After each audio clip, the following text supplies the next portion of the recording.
नमस्कार, स्वागत है आपका जी बिजनेस में। मैं हूं दीपक डोभाल और आप देख रहे हैं आपकी खबर आपका फायदा। नए कारोबारी साल में यानी कि FY 25-26 की शुरुआत के साथ ही टैक्स नियमों में बड़े बदलाव आ गए हैं। आयकर स्लैब से लेकर TDS दरों में चेंजेस तक सब कुछ नया है। टैक्स छूट की सीमा अब 12 लाख हो गई है। वरिष्ठ नागरिकों के लिए ब्याज कटौती दोगुनी हो गई है। लेकिन अगर आप अब भी कंफ्यूज्ड हैं कि टैक्स प्लानिंग कैसे करनी है, कौन से रिजीम को ऑप्ट करना है, कौन कौन से आपको बेनिफिट्स मिलने वाले हैं, ओवरऑल आपके नए साल की टैक्स प्लानिंग को लेकर आज हम खास मेहमानों का पैनल आपके बीच में लेकर आए हैं। आज लगेगी टैक्स रिजीम की नई पाठशाला और हमारे साथ हैं खास मेहमान। स्वागत करते हैं पंकज मटपाल जी का, MD हैं ऑप्टिमा मनी के। मटपाल जी, बहुत बहुत स्वागत है सर आपका। आप ही से चर्चा की शुरुआत करते हैं सर। वैसे तो काफ़ी कुछ क्लैरिटी आप हमारे पूर्ववर्ती शोज में दे चुके हैं, बट स्टिल अब क्योंकि आज नए कारोबारी साल का नया दिन है, इसलिए थोड़ा शुरुआत से शुरुआत करते हुए क्या कुछ बदल रहा है टैक्स में सर, और बेस्ट चॉइस क्या रहेगी अगर कैटेगोरिकली बता पाएं, उसके बाद हम दूसरे सवालों में जाएंगे। दीपक जी नमस्कार। बिल्कुल आपने सही कहा कि हमने पहले भी चर्चा की है और जब बजट आया उसमें जो घोषणाएं हुई, अब वो समय आ गया है कि वो इम्प्लीमेंट हो रहा है, तो इसलिए जानना जरूरी है। और जो खास बदलाव की बात है वो मेन तो यही है कि न्यू टैक्स रिजिम में जो टैक्स स्लैब में बदलाव किए गए हैं उसका फायदा अब जो भी टैक्स पेयर्स हैं उनको मिलने जा रहा है। तो पहली बात तो यह है कि old tax regime, new tax regime दोनों ही अवेलेबल हैं, लेकिन क्योंकि ओल्ड टैक्स रिजिम में डिडक्शन मिलते हैं, न्यू टैक्स रिजिम में बहुत ही लिमिटेड डिडक्शंस हैं। अब ऐसे में अधिकतर अगर हम बात करें कंपेयर करने की, तो अधिकतर जो टैक्स पेयर्स हैं उनके लिए न्यू टैक्स रिजिम ही बेहतर लग रही है। अगर आपकी सैलरी 24 लाख से ऊपर की है तो करीब करीब 8 लाख रुपए का अगर डिडक्शन आपका अवेलेबल है, तब जाके ओल्ड टैक्स रिजिम आपके लिए सुटेबल रहेगी। अब अक्सर क्या होता है कि अंडर सेक्शन 80C 1.5 लाख रुपए का डिडक्शन क्लेम कर लिया जाता है, 50,000 रुपए का आप NPS में कंट्रीब्यूट करके कर लेते हैं। तो इस तरह से अगर होम लोन वगैरह का इंटरेस्ट है तो 4-5 लाख तक का डिडक्शन पॉसिबल हो जाता है, लेकिन फिर भी बात नहीं बनेगी। तो यानी कि डिडक्शन बहुत बड़ा है तभी ओल्ड टैक्स रिजिम आपके लिए सुटेबल होगी, अदरवाइज अधिकतर टैक्स पेयर्स के लिए न्यू टैक्स रिजिम ही बेहतर होने वाली है। ऑल राइट, और आप थोड़ा सा इसको अलग अलग हम पहलुओं से समझने की कोशिश भी करेंगे। फिलहाल हमारे साथ दो और ख़ास मेहमान जुड़ चुके हैं। स्वागत करेंगे हम फिरोज़ अजीज़ साहब का, डिप्टी CEO हैं आनंद राठी प्राइवेट वेल्थ मैनेजमेंट के। बहुत बहुत स्वागत है फिरोज़ साहब आपका हमारे शो पे। हमारे साथ एक और ख़ास मेहमान गिरीश बनवारी जी जुड़ चुके हैं, फाउंडर हैं ट्रांजैक्शन स्क्वायर के। बहुत बहुत स्वागत है बनवारी सर आपका भी हमारे शो पे। फिरोज जी, आपने कुछ अच्छे इंटरेस्टिंग कुछ रिसर्चेस भी निकाली हैं, हमारी टीम के पास वो रिसर्चेस भी आई हैं। इसमें आपने थोड़ा सा टैक्स पे के डिस्ट्रीब्यूशन को थोड़ा सा इजीली उसको डिफाइन भी किया है, लेकिन हाईलाइटेड अगर कुछ मैं बात कहूँ तो अभी बेसिक सवाल पे ही आऊँगा जो मैंने मटपाल जी से भी पूछा कि बेसिक सवाल वही है, those with higher deduction benefit more from old regime still sir, या आप कुछ सलाह देना चाहेंगे कि अब सबके सब आ जाओ न्यू रिजीम में, या कुछ गुंजाइश बची हुई है ओल्ड रिजीम में भी?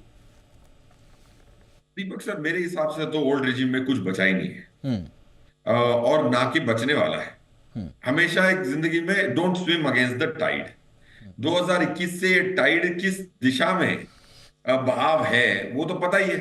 तो बहाव के अगेंस्ट जाके अपने पैसे को लॉक इन करके ATC के बेनिफिट छोटे मोटे लेने का, कई थोड़े से हजार रुपए बचाने में मतलब ही नहीं था। अब लोगों ने यूलिप प्लाने ले रखी हैं 2021 के बाद भी 15-15 साल की। अब ना तो उसमें से ना तो उगलते बनता है ना तो निगलते बनता है। वो यूलिप 3% 4% की IRR देगा, बट किस्तें भरनी पड़ रही हैं। सो पॉइंट ये है कि आपको ओल्ड रिजीम को तो डिस्कार्ड इमीडिएटली कर देना चाहिए और नई रिजीम पे आना चाहिए। पॉइंट 1। पॉइंट 2, अगर आंकड़ों का देखें आज की स्थिति, आगे बढ़ के और स्थिति बेहतर ही होगी न्यू रिजीम के लिए। आज की स्थिति में भी अगर हम देखते हैं तो 50 लाख की भी किसी की पगार हो तो 21.6% की इफेक्टिव टैक्स रेट आती, 50 लाख रुपए। और इंडिया में 50 लाख से ज्यादा कमाने वाले ना के बराबर हैं, 9 लाख लोग हैं। सो पॉइंट मैं ये कह रहा हूं कि 21% की टैक्स है 50 लाख पे। अगर मैं ये टेबल देखूं तो 20 लाख की अगर मैं पगार मानूं तो effective tax rate new tax regime में 10% की है, स्लैब्स को सब काउंट करने के बाद, स्टैंडर्ड डिडक्शन को मद्देनजर रख के। अगर किसी की 30 लाख की पगार हो तो पूरे स्लैबों को इनकॉर्पोरेट करने के बाद आप 16% की टैक्स देते हैं, which is 4.8 lakh on a 30 lakh amount. 50 lakh जैसे मैंने ऑलरेडी बोला था, उसमें आपको टोटल टैक्स लग रही है 10.8 लाख रुपीस की, which is nothing but 21.6% tax on 50 lakhs।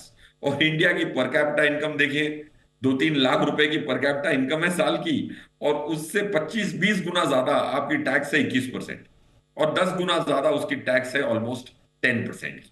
सो नई tax regime is simple, easy to use, no CS opinion needed, कोई इन्वेस्टमेंट की लॉक इन की जरूरत नहीं है। पैसे 6% पे ग्रो करने के बदले 15% पे ग्रो करें, और डिसिप्लिन को अपने हाथ में लें। और discipline should not be forced by government to make investments. Absolutely. और आपने बहुत कुछ इंटरेस्टिंग अपने हमको डेटा भी भेजे हैं। उस पर डेट वर्सेस इक्विटी का एक ट्विस्ट भी है, डिस्पोजेबल इनकम में बूस्ट की भी बात की जा रही है।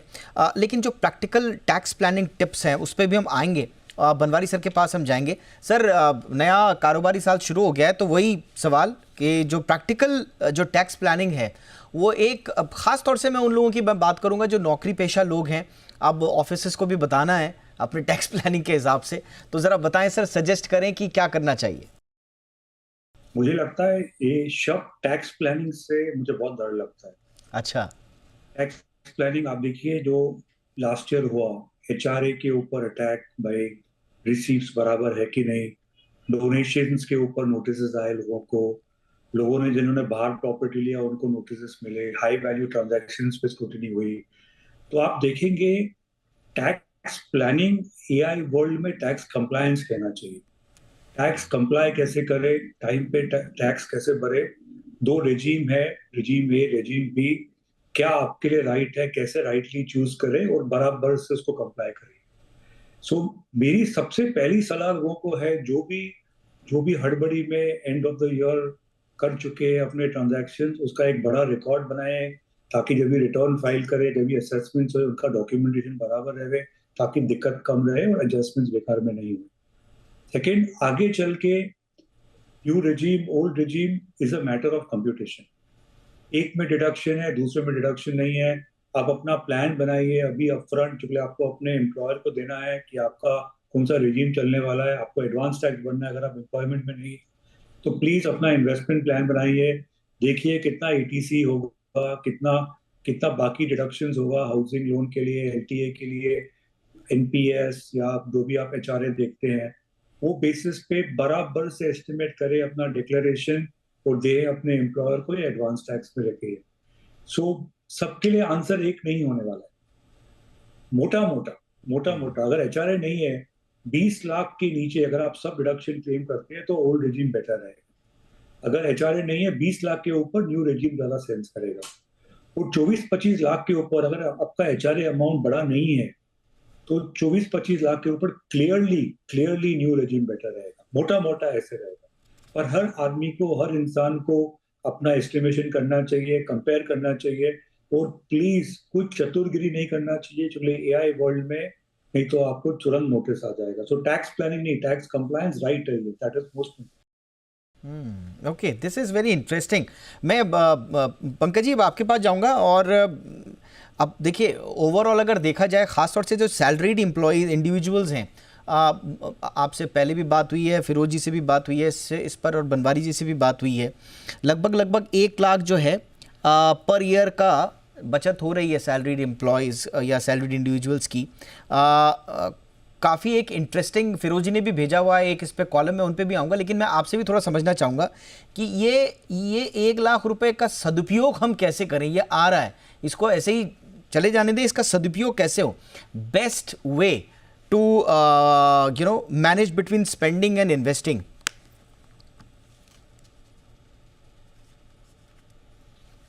बिल्कुल सही कहा आपने। देखिए, अगर आपकी सैलरी 12 लाख रुपए की है, तो मैं सेस पकड़ कर कैलकुलेट करूं तो अब आपको प्रीवियस ईयर के मुकाबले में करीब 83,200 रुपये का फायदा हो रहा है। ऐसे ही 16 लाख की इनकम हो तो 52,000 रुपये का फायदा है। 1 करोड़ की सैलरी हो तो 1,25,800 रुपये का फायदा हो रहा है। तो यानी कि पैसा तो बच रहा है आपका, लगभग 1 लाख रुपया आपका बच रहा है। तो कहाँ सदुपयोग करना चाहिए, क्योंकि पहले आप क्या कर रहे थे, इन्वेस्टमेंट कर रहे थे जिससे आपके भविष्य के लिए पैसा बन रहा था। अब अगर आप न्यू टैक्स रिजीम ऑप्ट कर रहे हैं तो इसका मतलब आप टैक्स सेविंग के लिए इन्वेस्टमेंट नहीं करें, जो कि मैंडेटरी या कंपलसरी आपको करनी पड़ रही थी ताकि उसकी वजह से टैक्स बचे, वो आपको नहीं करनी है। पर इसका मतलब ये नहीं है कि आप इन्वेस्टमेंट ना करें। तो अब फ्लेक्सिबिलिटी आपके पास में, टैक्स तो आपका बच गया न्यू टैक्स रिजीम के हिसाब से, अब पैसा भी बच रहा है, और जो आप डिडक्शन क्लेम करने के लिए इन्वेस्ट कर रहे थे वो पैसा आपको इन्वेस्ट करना नहीं पड़ रहा है। तो जो टोटल पैसा आपका बचत हो रही, दो तरह से समझिए इसको। एक तो ये है कि अगर हम कंपेयर कर रहे हैं पहले से अब, तो हमारा टैक्स कम हो गया इसलिए पैसा बचा। दूसरी बात, हम ओल्ड टैक्स रिजिम की बात कर रहे थे जहां पर इन्वेस्टमेंट करना पड़ता था, वो पैसा भी बच रहा है। तो जो पैसा आपके पास बच रहा है उससे अपने फाइनेंशियल गोल्स के हिसाब से आप जरूर इन्वेस्ट कीजिए। और फिर अगेन ये डिपेंड करेगा कि आपकी जरूरत कैसी है, आपका रिस्क एपेटाइट कैसा है, कितने समय के लिए निवेश करने वाले हैं। तो ऐसा नहीं कहूंगा कि सबको 15% की उम्मीद में इक्विटी में इन्वेस्ट करना चाहिए, पर हां, अगर पैसा है और आप 15 साल इन्वेस्ट करते थे पीपीएफ में, तो 15 साल इक्विटी में करेंगे तो बिल्कुल आप बेहतर रिटर्न्स की उम्मीद कर सकते हैं। और यदि आपका नजरिया है कि 4-5 साल के लिए इन्वेस्ट करना है, तो आप बिल्कुल दूसरे hybrid funds, equity hybrid funds हैं या फिर डेट फंड्स हैं, उस तरह के इंस्ट्रूमेंट्स में इन्वेस्ट कर सकते हैं। छोटी अवधि है एफडी में भी कर सकते हैं। बट अगर आप बिल्कुल पहले के समान प्लानिंग करने की बात करते हैं, जहां आप 15-20 साल के लिए इंश्योरेंस पॉलिसी में पैसा डालते थे, आप पीपीएफ में इन्वेस्ट करते थे, तो मेरे हिसाब से आपको लॉन्ग टर्म के हिसाब से इन्वेस्ट करना चाहिए और वेल्थ क्रिएशन पर ध्यान देना चाहिए। दीपक जी, एक बात मैं यहां पर ऐड करूंगा, जो बनवारी जी कह रहे थे कि टैक्स कॉम्प्लायंस को लेकर, जब आप डिडक्शन की बात करते हैं तो एचआरए बहुत याद आता है। और अगर एचआरए आप एग्जेम्पशन क्लेम करना चाह रहे हैं, आप उसके लिए रेंट पे कर रहे हैं, तो एक बात ध्यान रखिए कि इस बार बहुत लोगों को नोटिस आए क्योंकि उन्होंने टीडीएस नहीं काटा था। जो रेंट पे किया उस पर टीडीएस नहीं काटा और इसके लिए उनको इनकम टैक्स से नोटिस आया। तो जब आप यहां पर प्लानिंग कर रहे हैं तो यह भी ध्यान रखिए कि अगर आप रेंट पे कर रहे हैं, चाहे वो आपने घर अपने माता पिता से लिया हो रेंट पर या फिर किसी बाहर वाले से लिया हो, जिससे भी रेंट पर लिया है उसको आप रेंट पे कर रहे हैं, तो आपको टीडीएस काटना होगा। अदरवाइज इस साल में जो नोटिस आए हैं और लास्ट में आपने पेनल्टी के साथ में टीडीएस पे किया है, तो ऐसा ना हो। तो टैक्स कॉम्प्लायंस का ध्यान रखना इस प्लानिंग में बहुत ही जरूरी है।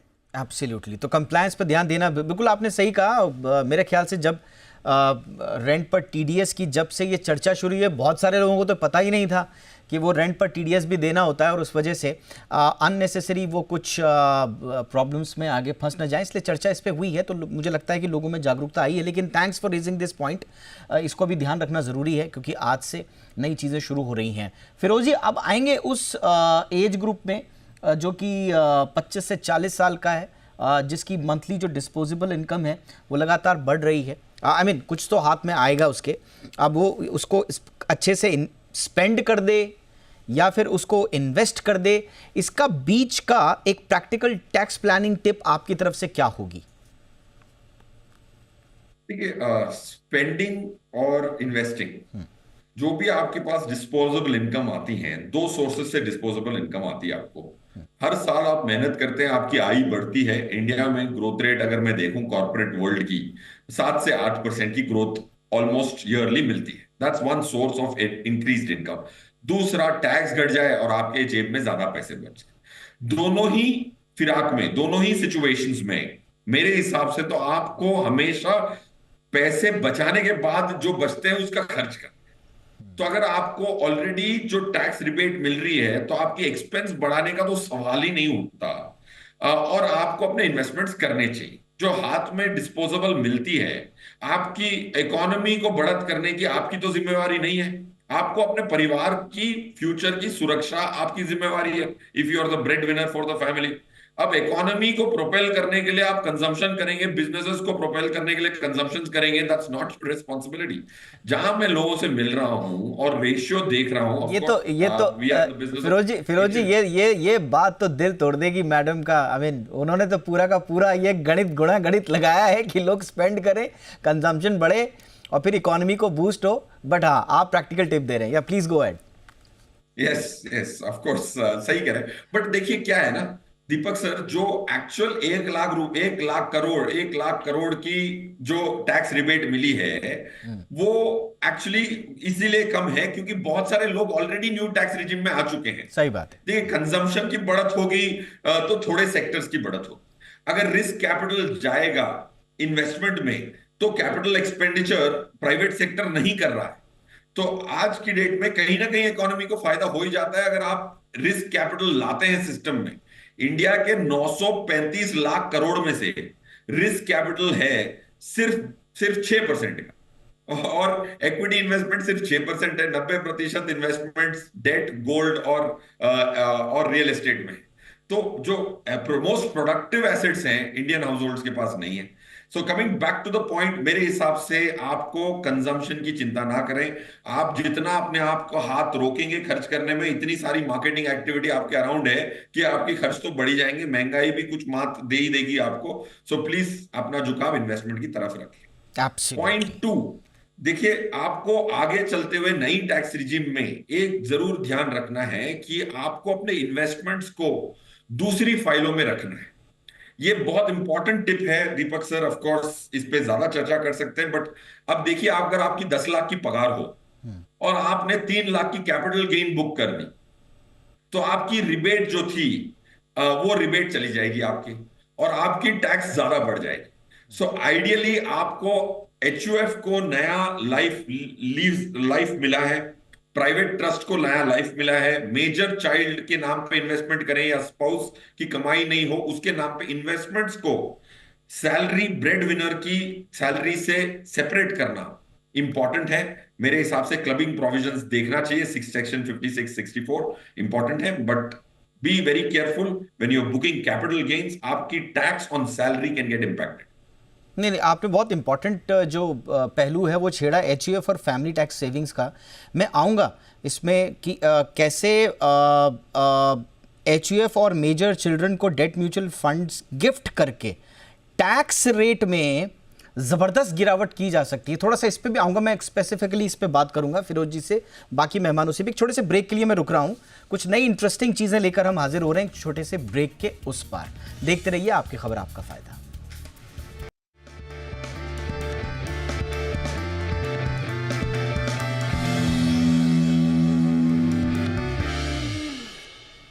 ब्रेक के बाद आपका स्वागत है। तो टैक्स रिजीम की नई पाठशाला लेकर हम हाजिर हैं ताकि आप अपने नए कारोबारी साल की बेहतर तैयारी कर सकें। बनवारी सर, आपके पास आ रहा हूँ।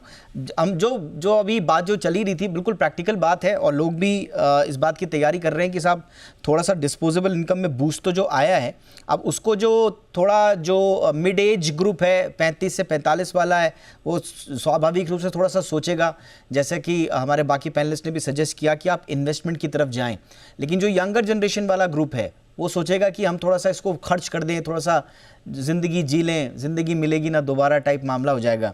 तो आप क्या सजेस्ट करेंगे सर, कैसे एक बैलेंस बनाया जाए?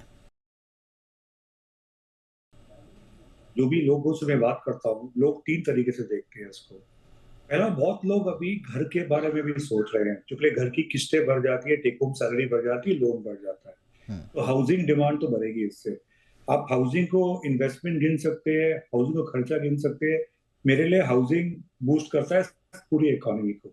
तो बहुत लोग हाउसिंग देख रहे हैं, बहुत लोग कार लोन देख रहे हैं, जो भी मैं देख रहा हूँ, क्योंकि उसमें भी किस्तें बढ़ जाती है। तो जो भी किस्तें पे चीजें मिलती है उसका बोरोइंग कैपेबिलिटी लोग की बढ़ जाती है इससे, तो उससे डिमांड ऑटोमेटिकली प्रोफाइल होता है। कोई लोग छुट्टी के बारे में भी सोच रहे हैं, आप पढ़िए पेपर में, सब होटल बुकड है, सब ट्रैवल बुक है, होली का वीकेंड बुक था, अभी ईद का वीकेंड, सब मतलब बहुत लोग ट्रैवल भी कर रहे हैं, बहुत लोग खर्चा भी कर रहे हैं, और सेविंग्स भी बहुत हो रही है। अभी मार्केट थोड़ा करेक्ट हो चुका है, इसलिए एसआईपी थोड़े मंडरा गए हैं, बट लोग तीनों तरीके से करते हैं, कोई एक्सट्रीम में नहीं चलता है, मैं पूरा खर्च लिया या पूरा सेव कर लिया। पर मुझे लगता है ओवरऑल डिमांड बूस्टिंग तो होगी ही होगी। और अगर बोरोइंग के साथ डिमांड बूस्टिंग होगी, कहाँ लोग अपनी किस्तें बढ़ा के लोन लेंगे गाड़ी या घर के लिए, तो डिमांड तो सच्ची इकोनॉमी तो चलेगी चलेगी। एब्सोल्युटली। पंकज जी, आपसे इस पे कई बार बातचीत भी हो चुकी है, लेकिन अब मौके लोगों के पास आ रहे हैं। थोड़ी सी पैसा अगर हाथ में रहेगा तो वही जो चारवाक का सिद्धांत है कि ऋण लेकर घी पीने वाली स्थिति आ जाएगी। आजकल तो लोग बहुत कर भी रहे हैं, एक क्रेडिट कार्ड नहीं रख रहे हैं, 4-4 5-5 रख रहे हैं, इधर से उधर उधर से इधर, और बहुत स्मार्ट हो गए हैं लोग। हालांकि ये बात अलग है कि उनको लगता है कि वो स्मार्ट हैं, बैंक्स और ज़्यादा स्मार्ट हो रहे हैं, और फिर ये परिणति 1-2 साल बाद ही पता चल पाएगा कि कौन ज़्यादा स्मार्ट है। या तो लोगों की कमर टूट रही होंगी वित्तीय रूप से, या फिर बैंक डूब रहे होंगे अपने एनपीए की तरफ से। वो खैर हम भविष्य में देखेंगे कि कौन ज़्यादा स्मार्ट है, बट ये प्रवृत्ति बढ़ेगी, ऐसा जानकारों का अनुमान है कि लोग स्पेंडिंग भी ज़्यादा कर सकते हैं और थोड़ा सा रिस्क कैटेगरी में ज़्यादा जा सकते हैं। कॉन्फिडेंस अगर आएगा कि पैसा बच रहा है मेरा, तो स्वाभाविक रूप से खर्चा भी उसी खुले हाथ से करेगा। उन लोगों के लिए आप क्या सलाह देंगे जो ख़ास तौर से क्रेडिट पर कॉन्फिडेंट होकर आप स्पेंडिंग बढ़ा देंगे? दीपक जी, ये बहुत ही अच्छा पॉइंट आपने रेस किया है। अभी आरबीआई की रिपोर्ट भी आई है जहां पर देखा गया है कि मिडिल क्लास लोग बहुत ज़्यादा लोन ले रहे हैं, और ये जो पर्सनल लोन और कंज्यूमर लोन जो लिया जा रहा है वो उसमें काफ़ी बढ़ोतरी हुई है। दूसरी बात, उसमें से बहुत से ऐसे बोरोवर्स भी हैं जो कि सब प्राइम कैटेगरी में हैं, यानी कि उनके लिए शायद उस लोन को रीपे करना मुश्किल दिखाई दे रहा है। तो जो बात आपने अभी कही और जो आरबीआई ने एक रिपोर्ट जारी की है, उसके हिसाब से बिल्कुल सही बात है, क्योंकि जब पैसा बचता हुआ दिखाई देता है तो साइकोलॉजिकली आपका खर्चा करने की आपकी हिम्मत और बढ़ जाती है। तो इसमें बिल्कुल सही बात है कि आप अपना बजट बनाकर ही खर्च करें। यदि आपके पुराने लोन हैं जो कि नहीं पे कर पा रहे थे, आपकी ईएमआई ज़्यादा थी, आपको बहुत बोझ लग रहा था, तो बेशक ये जो आपको एक मौका मिला है कि आपके हाथ में पैसा बच रहा है, तो जो पुराने लोन से उसको चुकाने पर आप बिल्कुल ध्यान दें और लोन चुकाएं। लेकिन ये जो आपने अभी कहा, और मैं बिल्कुल सहमत हूं कि साइकोलॉजिकली अगर आपको ऐसा लग रहा है तो पैसा आने वाला है, और जब बात चल रही थी कि होटल बुक किए जा रहे हैं, गाड़ियां बुक की जा रही है, घर बुक किए जा रहे हैं, तो ऐसे में ऐसा ना हो कि आपका खर्चा और बढ़ जाए। पैसा बच रहा है, लेकिन क्योंकि आप खर्चा बढ़ा रहे हैं जिसकी वजह से आपको और ज्यादा प्रॉब्लम आ जाए। तो इसका एक ही तरीका है कि आप अपना कैश फ्लो देखें कि कितना इनफ्लो है, कितना आउटफ्लो है, अपना हाउस होल्ड बजट बनाएं, और बजट के हिसाब से फिर आपको तय करना है कि जितना पैसा बच रहा है उसमें से ठीक है आप 20-25% अगर खर्चा भी करना चाह रहे हैं अपने शौक पर तो कीजिए, पर कम से कम 75-80% जो है उसे आप अपनी जरूरतों के लिए इन्वेस्ट कीजिए। हाँ, बस जैसा मैंने कहा कि अगर लोन आपके हैं उनको रीपे करने के लिए आप बचा हुआ पैसा यूज करना चाहते हैं, उस पर भी आपको जरूर ध्यान देना चाहिए। ऑल राइट, बिल्कुल आपने बिल्कुल सही कहा, और ध्यान रखना है कि थोड़ा सा आपको दिख रहा है कि पैसा हाथ में आ रहा है, लेकिन वास्तविकता में अपने खर्चों का आकलन करना बहुत ज़रूरी है, वरना आगे कहीं मुश्किलात ना आ जाएं। फिरोज जी, जैसा आपने शुरुआत में 2-3 चीज़ें छेड़ी, कैपिटल गेंस को तो ठीक है, आपने कहा कि अलग ट्रीटमेंट देखना पड़ेगा। अब कैपिटल गेंस एलटीसीजी वगैरह पे अगर रिबेट नहीं मिलता है तो मिक्स्ड इनकम वालों के लिए तो ये टैक्स बढ़ा सकता है, जैसा आप सजेस्ट कर रहे थे। बट वो जो आपने एचयूएफ वाली जो बात करी उसको थोड़ा सा समझाएं।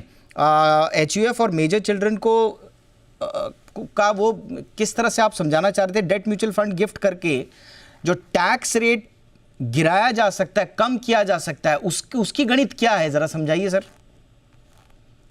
देखिए सर, जैसे पंकज सर कह रहे थे ना, लोग अपने मम्मी पापा को किराया देते हैं। ये तो इंडियन कल्चर के अगेंस्ट है।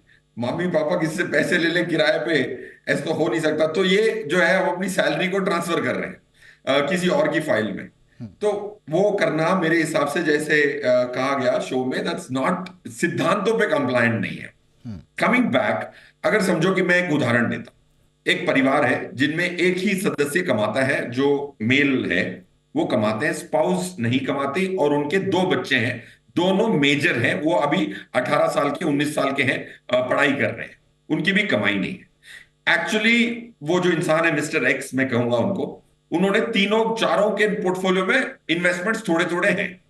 पहली ये स्थिति है। अब जो भी नॉन अर्निंग फाइल्स हैं उसमें डेट फंड्स इन्वेस्ट करें, और जो अर्निंग फाइल है उसमें इक्विटी इन्वेस्ट करें। ओके। पॉइंट वन, अगर समझो 4 करोड़ का इनका पोर्टफोलियो था, 2 करोड़ के डेट फंड है, 2 करोड़ के इक्विटी फंड है, तो डेट फंड जो है ये 3 फाइलों में डेट फंड खरीदें, और वो जो 2 करोड़ रुपए हैं वो जो इक्विटी में खरीदने हैं वो अर्निंग मेंबर की फाइल में इक्विटी खरीदें, और डेट इन तीनों फाइल में खरीदें। ये तीनों फाइल में कोई और इनकम नहीं है। तो अगर समझो 2 करोड़ रुपए का अगर डेट फंड हो और उसकी जो इनकम है 7% की एक्सपेक्टेड रिटर्न है, तो 14 लाख रुपए की कमाई होगी, और ये 14 लाख की कमाई 3 फाइलों में बटेगी।